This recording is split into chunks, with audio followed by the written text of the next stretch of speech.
Hi ಗೆಳೆಯರೆ, Rajput blaster YouTube ಚಾನಲ್ಗೆ ತಮಗೆ ಸ್ವಾಗತ.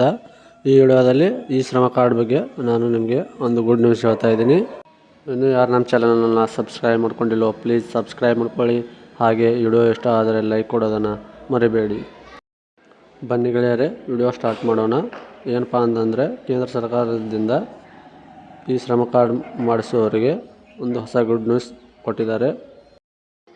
ಮೊದಲಿಗೆ ಈ ಶ್ರಮ ಕಾರ್ಡ್ ಮಾಡಿಸಲು 18ರಿಂದ 59 ವರ್ಷದವರೆಗಿನವರಿಗೆ ಮಾತ್ರ ಅವಕಾಶ ನೀಡಲಾಗಿತ್ತು. ಇವಾಗ ಅದೇ 59 ಬದಲಾಗಿ ಇವಾಗ 70 ವರ್ಷಕ್ಕೆ ಏರಿಕೆ ಮಾಡಿದ್ದಾರೆ.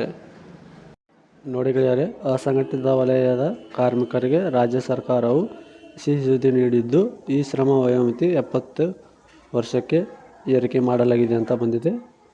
ನಂತರ ಈ ಕುರಿತು ಮಾಹಿತಿ ನೀಡಿರುವ ಸಚಿವ ಸಂತೋಷ್ ಲಾಡ್, ಈ ಶ್ರಮ ಯೋಜನೆಯಲ್ಲಿ ಹೆಸರು ನೋಂದಾಯಿಸುವ ಅಸಂಘಟಿತ ಕಾರ್ಮಿಕರ ವಯೋಮಿತಿಯನ್ನು 59 ವರ್ಷದಿಂದ 70 ವರ್ಷಕ್ಕೆ ವಿಸ್ತರಿಸಲಾಗಿದೆ ಎಂದು ತಿಳಿಸಿದ್ದಾರೆ. ನೋಡಿ, ಮತ್ತೆ ಹೊಸದೊಂದು ಇದರಲ್ಲಿ ಸೇರ್ಪಡೆ ಮಾಡಿದ್ದಾರೆ.